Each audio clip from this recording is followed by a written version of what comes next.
araw, Olongapo. Ako si Abigail Gracia Legaspi at ito pong muli ang kauna-unahang digital news program na Batangapo News TV para maghatid ng makabuluhang impormasyon na nakalap ng ating mga kasama sa loob ng isang linggo. Ang mahalagang kaganapan para sa ating headlines. Olongapo Electricity Distribution Company, pinagmalaki ang kanilang improvement ngunit mga consumer dismayado pa rin. Mid-year performance assessment ng mga PESO offices sa rehiyon ginanap sa Olongapo. 60 Seconds with Gordon Heights Barangay Captain Jose Tomas Madrian. At para sa ating pulis gapo at your service po, pakinggan natin ang mga tips kung paano mga dapat gawin sa panahon ng kalamidad. Halos isang taon na mula nang ma-take over ang PUD ng Olongapo Electricity Distribution Company. Kamakailan nga ay pinagmalaki ang kanilang improvement at na-accomplish, ngunit mga consumer ay dismayado pa rin. Pakinggan natin ang kabuang report mula kay Ms. Cathy Mancao Ramos. Buong pinagmamalaki ng pamunuan ng Olongapo Electricity Distribution Company o OEDC ang mga improvement na kanilang nagawa sa loob ng isang taon matapos nilang i-take over ang Public Utilities Department ng Olongapo para sa pagsusupply ng kuryente. Isa umano sa pinakamalaking proyekto ng OEDC ay ang pag-upgrade ng Construction Battalion Maintenance Unit o CBMU substation mula 10 MVA at ngayon ay 20 MVA na. Ilan pa rin sa improvement ay ang pagpapalit ng lumang poste at lumang mga kable ng kuryente. Necessary talaga yung brownouts na kaya nga we are doing it para naman reliable nga yung service natin. In the future, it will be lesser interruption. We're informing the public in advance kung merong scheduled interruption. Scheduled interruption because you're scheduling major works on the facilities. Sa kasalukuyan ay sunod-sunod na brownout ang nararanasan ng syudad, dahilan upang umalma ang ating mga kababayan. Bigla na lang namamatay, di kaya minsan mga false alarm na kunwari brownout na itong araw na to, kinabukasan, yung pala hindi mangyayari. Marami silang charge ngayon. Mas malaki pa yung charge kaysa doon sa pinapayaran naming konsumo. Kami nagbabayad kami ng buo. Tapos yung mga nagnanakaw, hindi nila, dapat yun ang unang unahin nila na saliksikin pa kung sino yung mga nagnanakaw ng kuryente. Hindi rin nakaligtas ang OEDC sa social media. Dito ay hindi tinatago ng mga residente ang kanilang pagkadismaya sa OEDC at sa dating administrasyon na nag-iwan sa syudad ng malaking bayaring utang na nagkakahalaga ng 5.1 billion. Para sa Batangapo News TV, ito si Cathy Mancao Ramos. Ika-153 kaarawan ng ating pambansang bayani na si Dr. Jose Rizal ang ginunita ng mga taga-Olongapo. Para sa iba pang detalye, narito si kasamang Ray Toledo.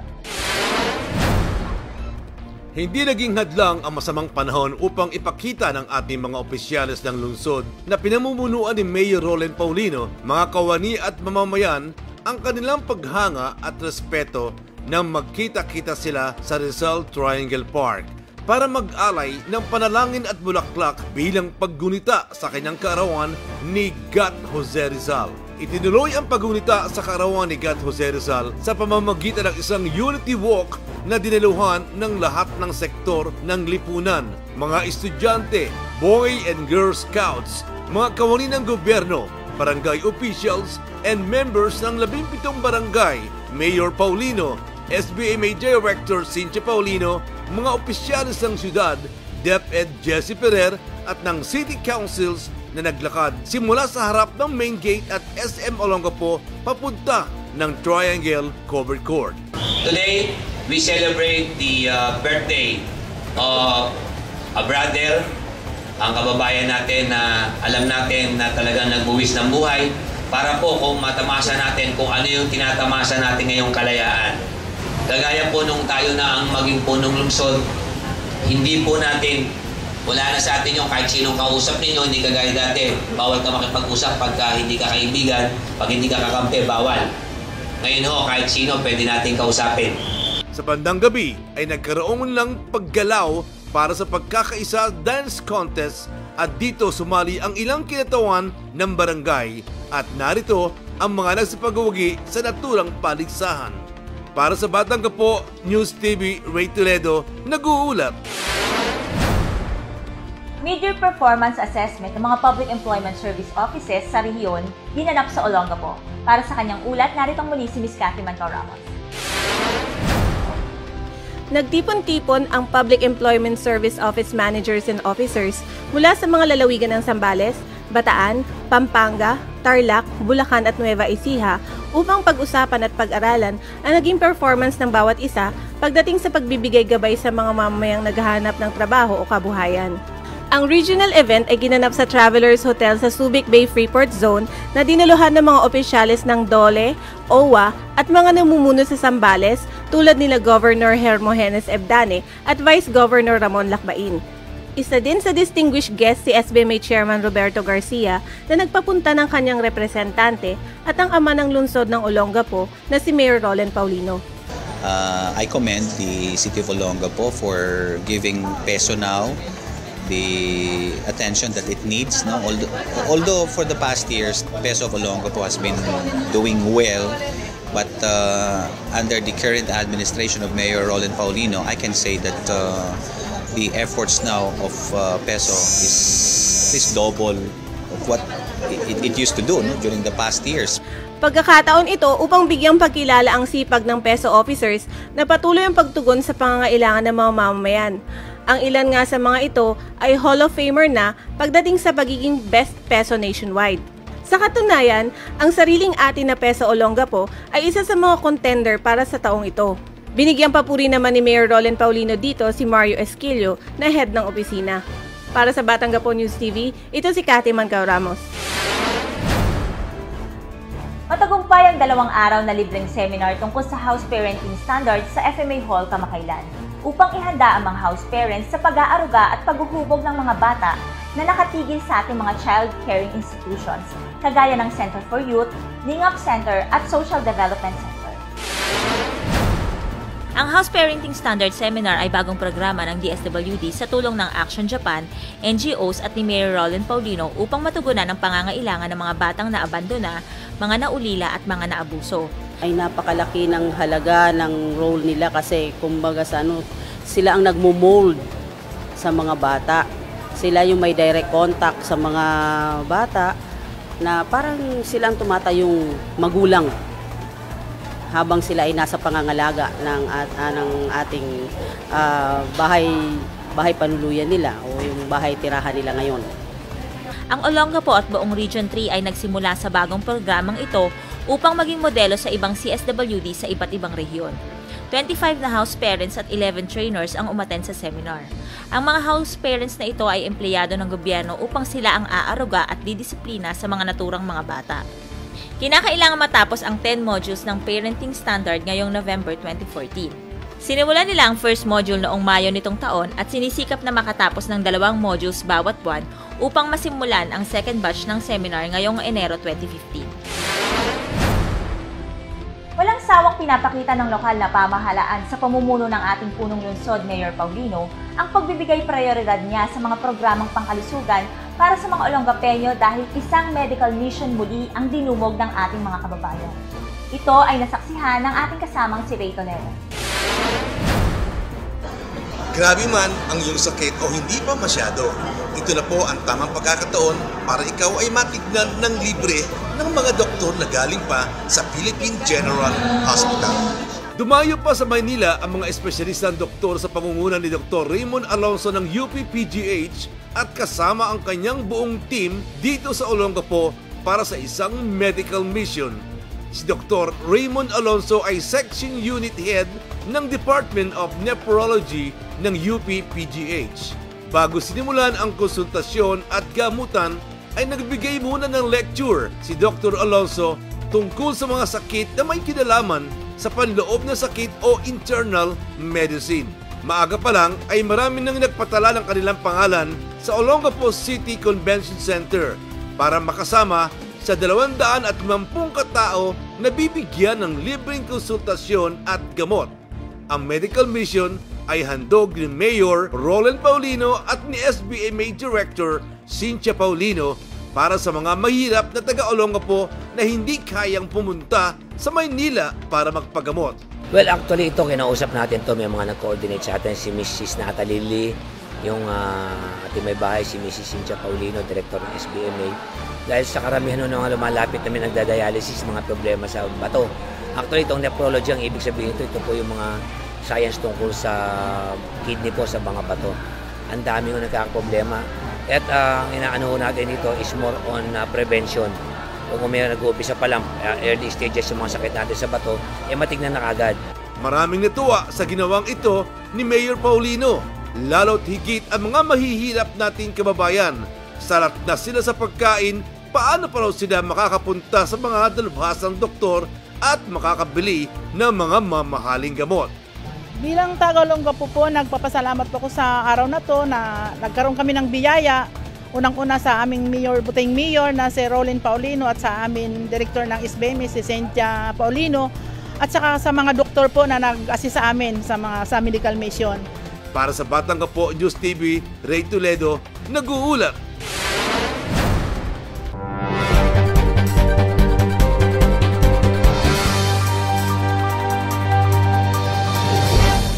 Naging nurse din ang asawa ko sa James L. Gordon for almost 10 years. May anak po kami na 3 lalaki at 3 babae. Ako rin po ay nagtrabaho sa US Naval Base for almost 30 years bilang isang base police at nakapag-overseas po din ako ng 5 taon. Ang plans ko ay pagandahin yung sitio Ralala, yung bangka-bangka na napakaganda po, gawin tourist spot po yun. Napakaganda ng mga relationship namin ng mga kagawad dito. Yung mga projects, talagang gumagawa sila po. 24/7 po ako dito sa Barangay Gordon Heights. Pumapasok po ako ng Sabado-Linggo, maski holiday. Lahat po gagawin ko ang lahat na mapaganda ang aking serbisyo dito sa Barangay Gordon Heights. Pinagkatiwalaan ninyo ako na bilang ama ng Gordon Heights. Kaya susuklian ko po, huwag kayo po mag-alala. Sa tulong po ng ating butihing Mayor Rolin Paulino, na sinusuportahan niya po ako dito sa aking mga gawain dito sa Gordon Heights.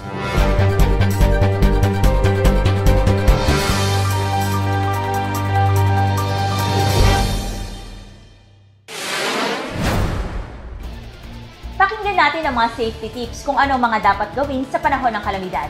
Hatid yan ng walang kasingsipag nating mga pulis po at your service po. Magandang araw po sa inyong lahat. Ako po si Police Inspector Vivian Reyes, SPO1 Mary Ann Sadaba mula sa Public Information Office ng Olongapo City Police para sa programang Police ka po at your service po.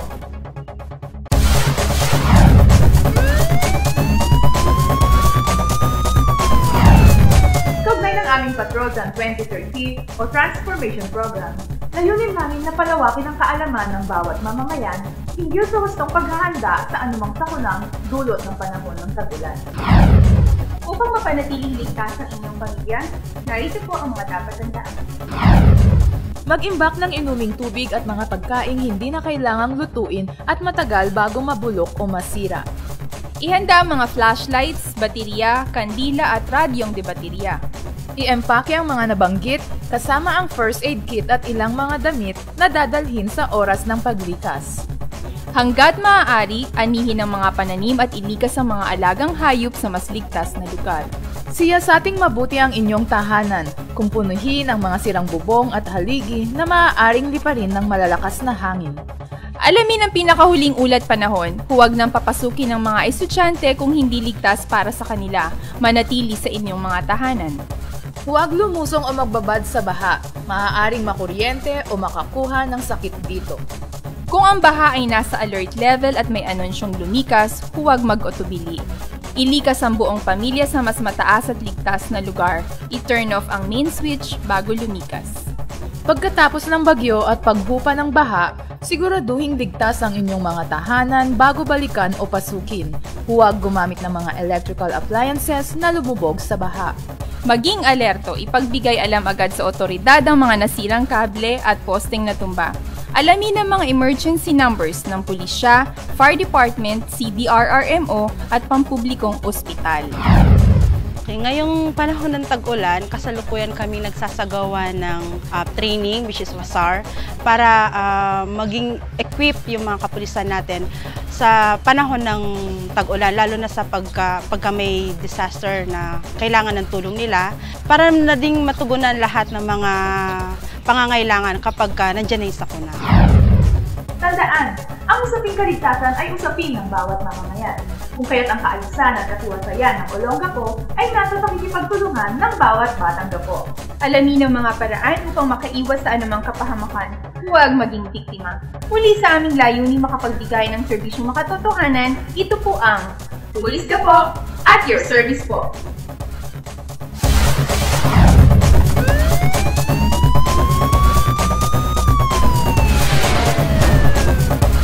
Para sa ating ulit pang kabuhayan, naritong muli ang napaka-energetic na si Michelle Mortal. Isang magandang araw ang bati ko sa ating lahat. Matapos ang ilang mga taong ginugol mo sa eskwela, haharap ka na naman sa isang bagay na susubok sa iyo. Ang paghanap ng trabaho para kumita at pagharap sa responsibilidad na kaakibat ito. Huwag kang mag-alala dahil sa ganitong usapin, maaasahan mo ang tulong mula sa ating local na pamahalaan.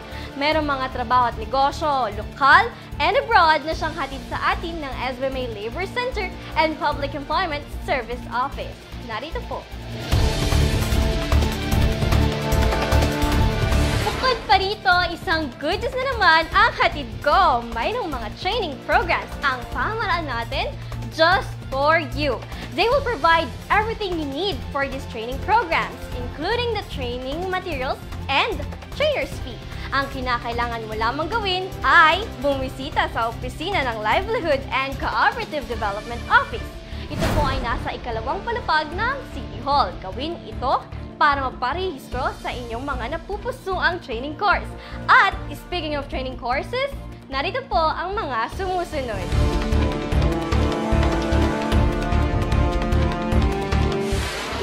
Sa pini-pressure ko kayo, pero habang sa may oras pang gawin ang mga bagay, gawin na ito. Umpisahan na ang maliliit na hakbangin tungo sa mas asensadong version mo. Keep up all your good vibes and fighting spirit. Ito po si Michelle Mortal at ito ang Ulat Pangkabuhayan. Sumainyo mga balitang nakalap ng Batang Quiapo News TV. Sana'y nakapaghatid muli ang buong team ng mahalagang kaganapan para sa mga Olongapeñong narito sa syudad at nasa abroad. Samahan niyo ulit kami hanggang sa susunod na linggo. Para po sa mga mahiling makinig ng radyo, tumutok po kayo sa Batang Quiapo News Radio, Usapang Bayan at Mayor's Report tuwing Biyernes dakong alas 8 hanggang alas 11 ng umaga sa DWHL Apo Radio 756. Make Batang Quiapo News TV a habit. Para sa iba pang kaganapan, maaari niyo po kaming sundan sa Facebook/Olongapo Public Affairs. Muli, ako po si Abigail Gracia Legaspi, ang inyong tagapagbalita. Mabuhay, Olongapo!